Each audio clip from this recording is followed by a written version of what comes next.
This week on Christian World News, never again. 75 years after the Jews were liberated from Nazi concentration camps, world leaders gather in Jerusalem to stand against anti-Semitism. Plus, a Nigerian pastor kidnapped and killed by Boko Haram. Why is this terrorist group on the rampage against Christians? And see how some escaped their wrath. And the fighter. He grew up in a war zone and learned how just to survive, but to serve others. Hello, everyone. Welcome to this week's edition of Christian World News. I'm George Thomas. And I'm Wendy Griffith. Well, 75 years after the Holocaust, anti-Semitism is alive and well, even in the U.S. Congress. That's what Vice President Mike Pence told CBN News in an exclusive interview. The Vice President went to Jerusalem for the World Holocaust Forum. He also talked about why Bible-believing Christians strongly support Israel and the Jewish people. CBN's David Brody spoke with him in the Old City. The Holocaust may be in the past, but the hatred towards the Jewish people and the rise of anti-Semitism is very much in the present. And that was part of the conversation that I had with the Vice President Mike Pence near the Western Wall. Well, there is a rising tide of vile anti-Semitism that's emerging all around the world. We've seen it result in violence at synagogues in Pittsburgh and in Los Angeles, and the loss of life. But we've also seen it manifested in rhetoric, not only the BDS movement attempting to get people to divest from Israel, thinly veiled anti-Semitism, but even in the halls of Congress. We've heard anti-Semitic rhetoric that has not been roundly and universally condemned as it should be. Referring to Ilhan Omar and Rashida Tlaib, people like that who have said. Well, for people to traffic in anti-Semitic slurs and tropes and not be held to account for that is just unacceptable. Traveling to Israel is not just political for Pence. As a Bible-believing Christian, it's deeply spiritual, too. Can you educate folks as to why evangelical Christians have a love for Israel, have a love for the Jewish people? For Christian believers, we're grounded in the conviction that we're called to bless Israel. The Bible tells us that those who bless her will be blessed and those who curse her will be cursed. And really, since before the American founding, Americans called for the restoration of Israel to the Promised Land. And when Israel was restored in 1948, America was the first nation on earth to recognize the Jewish state of Israel. And we've been with them every step of the way because it's a heart connection. David Brody, CBN News, Jerusalem. Thank you, David. By the way, you can see more of David's interview with the Vice President on our Faith Nation program. Find it at our website, cbnnews.com. In Nigeria, a Christian pastor has been executed by the radical Islamic group Boko Haram. Pastor Lawan Adimi, a senior member of the Christian Association of Nigeria, was beheaded by Boko Haram fighters. He was captured on January 2nd and had released a video urging his family not to feel sorry for him since God's will must be respected. Millions of Nigerian Christians have been forced to flee their homes by the ISIS-inspired terrorist group Boko Haram, but they're not giving up the faith or their dreams for the future. CBN contributor Chuck Holton visited a refugee camp near Abuja to find Christians who are holding on to hope and prayer despite the desperate conditions. It's Sunday morning in Nigeria, and Christians across the country are heading to church. As part of the continent's largest Christian community, most believers here have their choice of places to worship. Here at the Family Worship Center, pastored by a graduate of Regent University, thousands lift their hands in praise.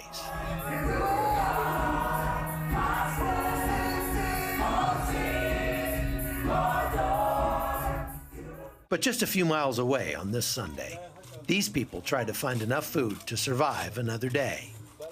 I'm just outside of Abuja in the capital of Nigeria, and this is a refugee camp with about 1,500 people in it that have been internally displaced from their villages further north and to the west. There are about 2.5 million internally displaced people within Nigeria, and that makes this one of the largest humanitarian crises in the world right now. And the thing that all of these people have in common is that they're Christians. 29-year-old Aisha grew up in northern Kenya with her family, scratching out a meager living along with the rest of those in her small village. She's a Christian from one of the largest ethnic groups in West Africa. Life was hard for this young mother, and it was about to get a whole lot harder. In November 2013, Boko Haram invaded our village. They killed my father-in-law and abducted some of the children who lived with us. We were so scared, so we fled to the mountains. As a movement, Boko Haram has been around for a very long time, starting back in 2002, long before ISIS even became a thing. And as time went on, they got more and more extreme to the point where in 2011, they detonated a car bomb at this building behind me. That's the UN embassy here in Abuja. They've continued to kill people across the country of Nigeria, thousands in fact, to the point where in 2015, they were dubbed the most dangerous terror group on the planet. Much of that terror directed at Christians. Enoch Yohana was one of Aisha's neighbors. They started with burning of the churches, killing the pastors, and killing the members, closing them down. On 29 September 2014 was the day that they attacked my village. Around 10, I have a call that they have killed my dad. They asked him to deny Christ, in which he refused. They have cut his right hands. Then he refused. They have cut to the elbow again, in which he refused before they shot him thrice at the head, forehead, the neck, and chest. Many of the 1,500 Christians living in this camp have similar stories, like Hanatu, who had to flee on foot across the border into Cameroon, carrying her 3-year-old daughter on her back. We escaped from Boko Haram. I walked for 2 months before I reached Nigeria. Once she arrived, she realized the camp had no school for the children, so she decided to do something about it. The thing has touched my mind that these children, they are living like that without going to school. We sit down, we discuss and say, how are we going to do with this life of these children? Are we going to leave them like this? This Boko Haram is because of illiteracy that they start killing everybody. So if we didn't teach these children, they will affect us directly or indirectly. Now, I thank God, the children now, we have seen a great change. Hanatu and other volunteers go beyond reading and arithmetic, also teaching the children about their heritage, since many of these little ones have never seen their true homes. We always cry, there is a song that our children always sing, oh my home, because there is no place like home.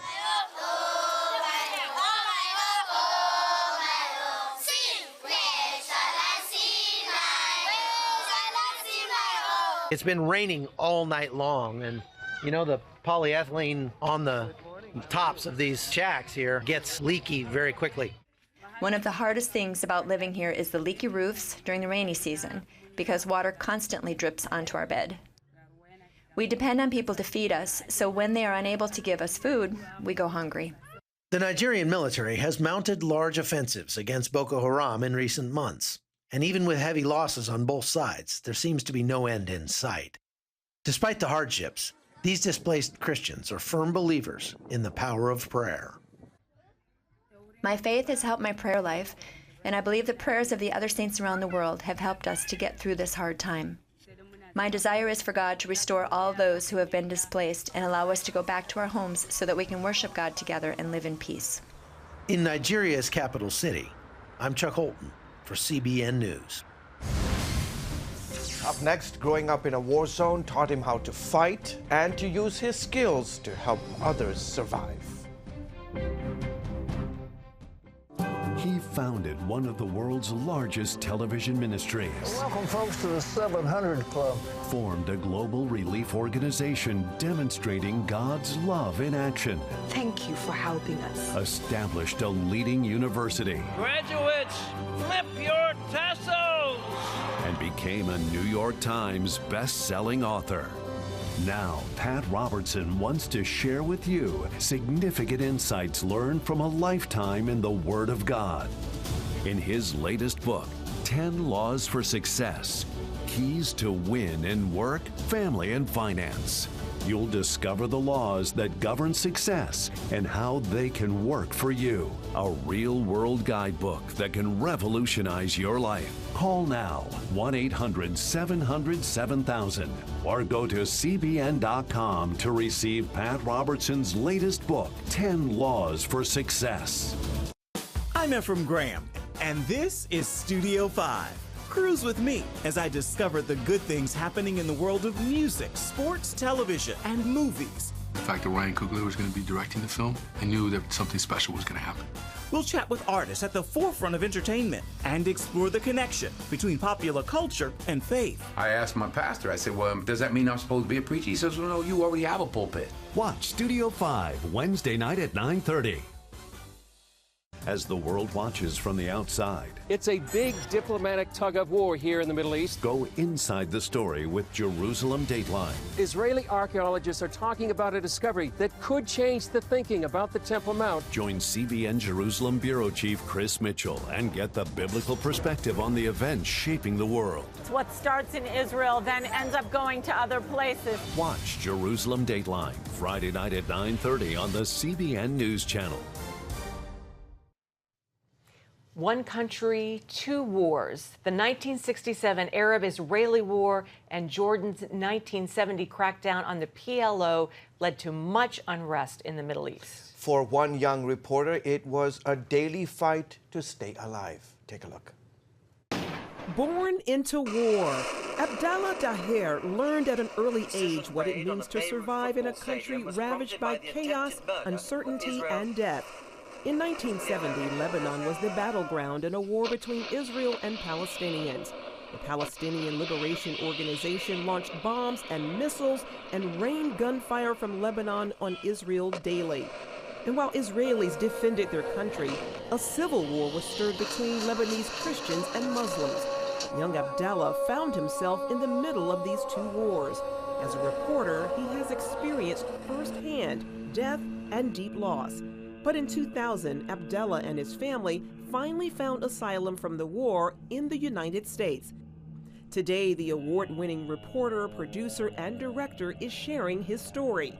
In his new book, Fight, Abdallah paints a picture of the harsh realities of war and how finding Christ in the midst gave him hope and peace. The bomb went off right next to me, killing and injuring all of those who were standing in front of it. The soldier who confronted me pushed me far enough to get me out of the shrapnel radius. I was the only one to walk away without a scratch. I must point out Abdallah Daher joins us now, and I should say that he is an integral part of Christian World News. He's directed, he's edited, he's helped produce a show for more than 2 decades, and now he joins us to tell us his story. Great to have you on this side of the studio. You talk about growing up in the war zone, and how did it shape you as a young man? Living in a war zone is the worst life that a human being can live. It's tragic. It gives you the worst things in life. Like you don't see any hope. Living in a war zone, it affects you psychologically. It makes you turn into a different human being.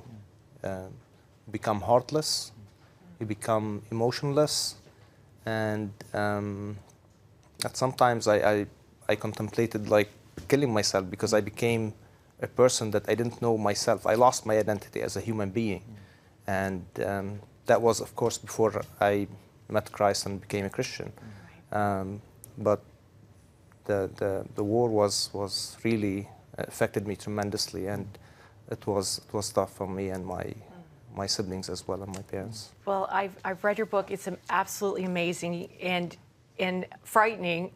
But how did God help you through this and your family? Because you were one of many siblings, right? Yeah.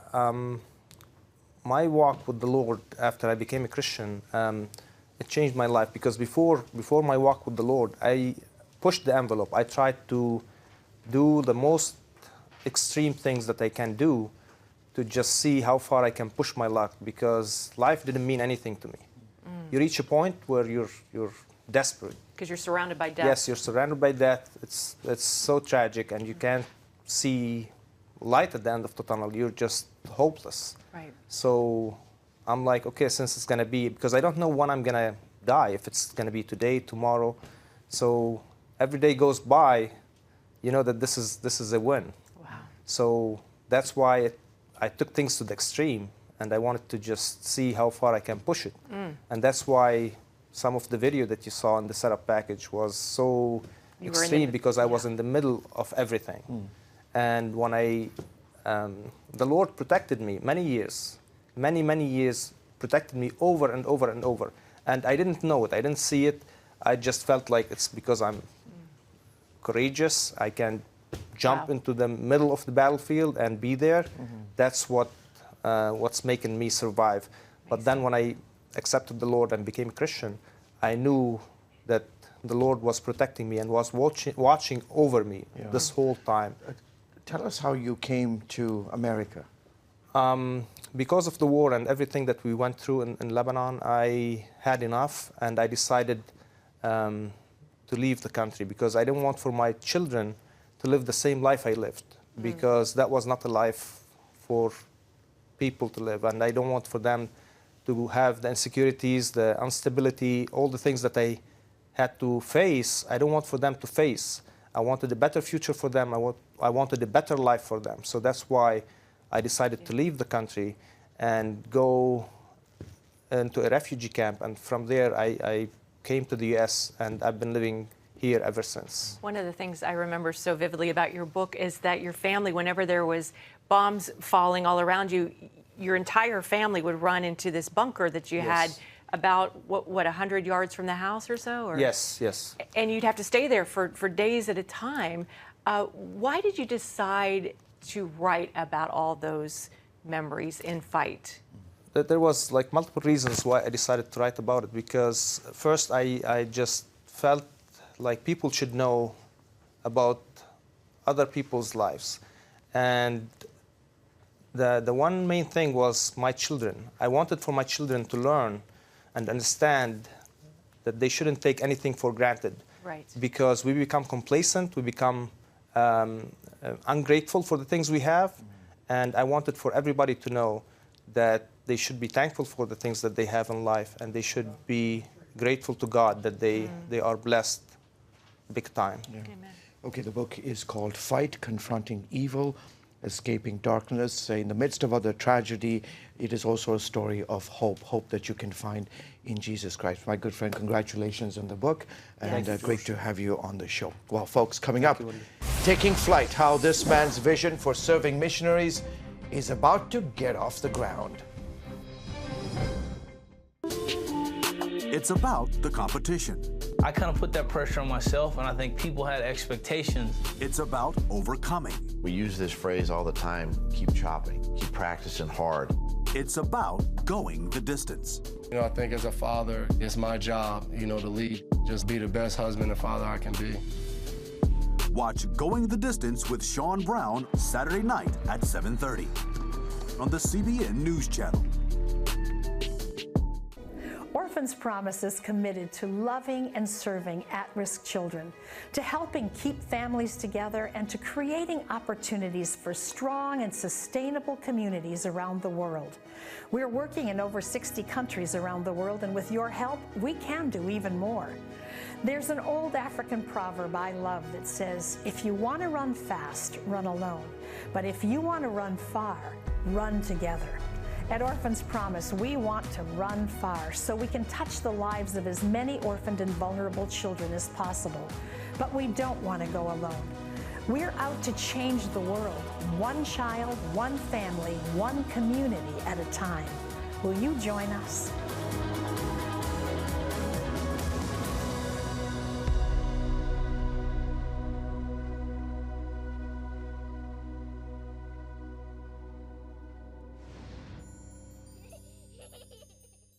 Improve personal finances, maintain a lasting marriage, and achieve success in all you do. With Pat Robertson's dynamic new book, 10 Laws for Success, Keys to Win in Work, Family, and Finance.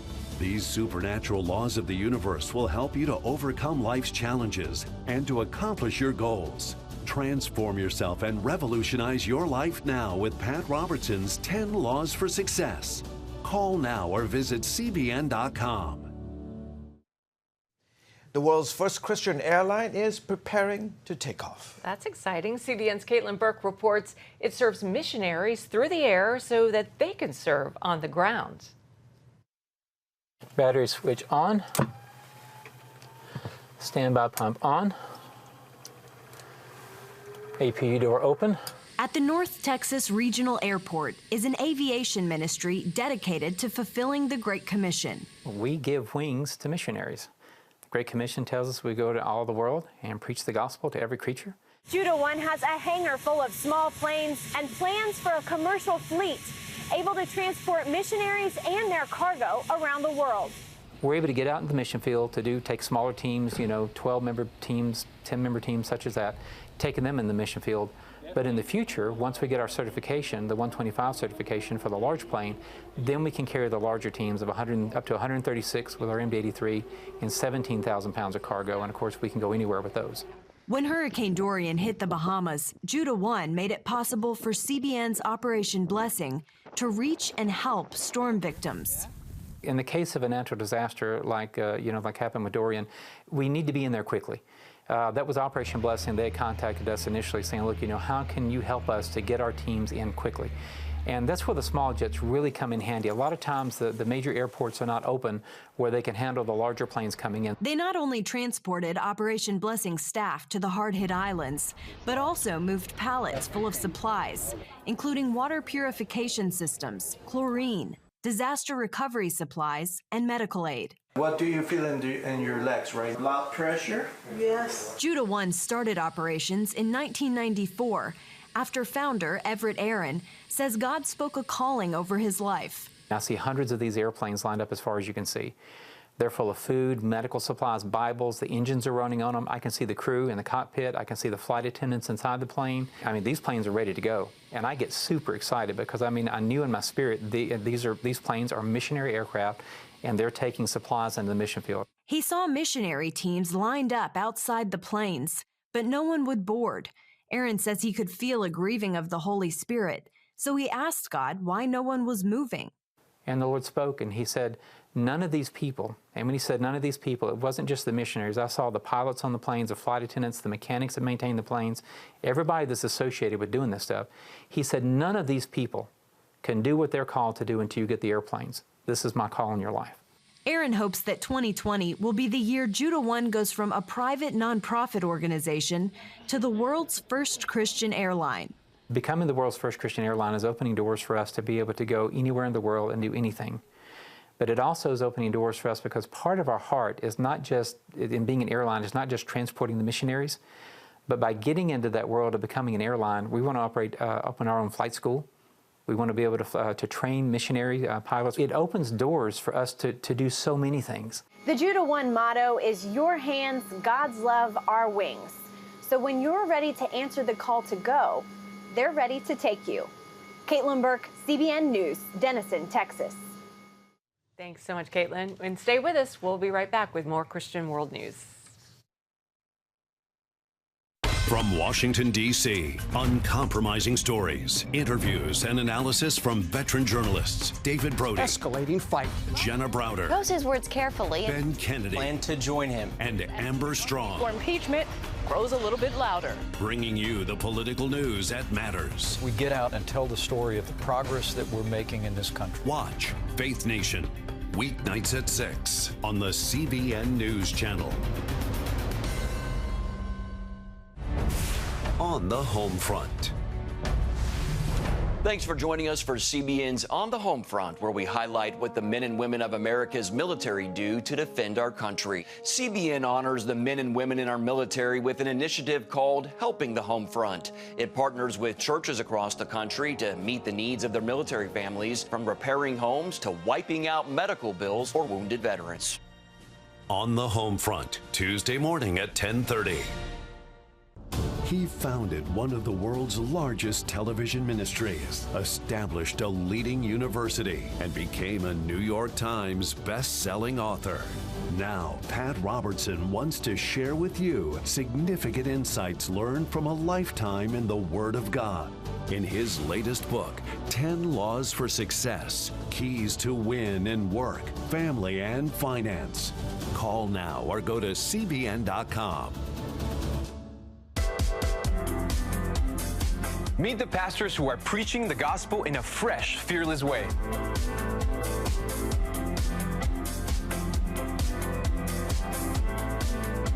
I'm Roberto Torres-Cedillo. Join me each week for Next Gen Voices.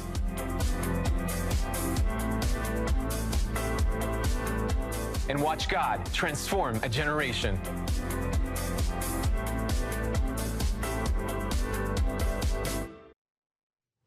Well, in the Philippines, the Taal volcano has forced tens of thousands of people into evacuation centers. That's where Operation Blessing is at work, addressing not only physical needs, but spiritual ones as well. As Asia correspondent Lucille Talusan reports, whole families are being led to Christ.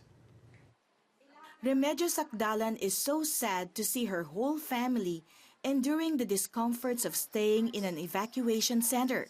She devoted her life taking care of all her nephews and nieces, and now it pains her that even their children are suffering because of the Taal volcano eruption. They are 16 members cramped in one classroom. We were frightened because the tremors were strong and frequent. We slept outside our houses, and that's why we decided to evacuate. A member of their family showed CBN News cracks on the walls of their house that was caused by the volcanic tremors. Their family compound is situated in the town of Calaca, where ground fissures emerged after the eruption, damaging houses. The day after this visit, authorities declared a total lockdown on their town. I pray to God for mercies, for the eruption to stop, and that other people will not experience what we are going through. I pity the children. The son of her niece has been down with fever. My son has fever for 3 days now. It pains me to see my family living under very uncomfortable conditions. The children get sick. Our parents are old and are also sick. What's worse is we don't know how long all this will last. The future is full of uncertainties. But on that day, JV and the rest of the families experienced hope when Operation Blessing came to the school to give medical assistance. They say that it is the first time that a medical mission has been conducted here, and according to the doctors, most of the children, especially age 13 and below, are diagnosed with pneumonia, and that is because of the ash that is still present in the air that they breathe. JV is thankful her son was seen by a doctor along with the rest of their family. They also received free medicines and relief goods. An Operation Blessing pastor also took time to share the good news of salvation to Remedios and her relatives. And as a family, they surrendered their lives to Jesus on that day. Thank you very much, Operation Blessing. You have given us so much help. Thank you so much. Lucille Talusan, CBN News, Batangas, Philippines. Well, folks, that is it for this week's edition of Christian World News. Until next week, goodbye and God bless you.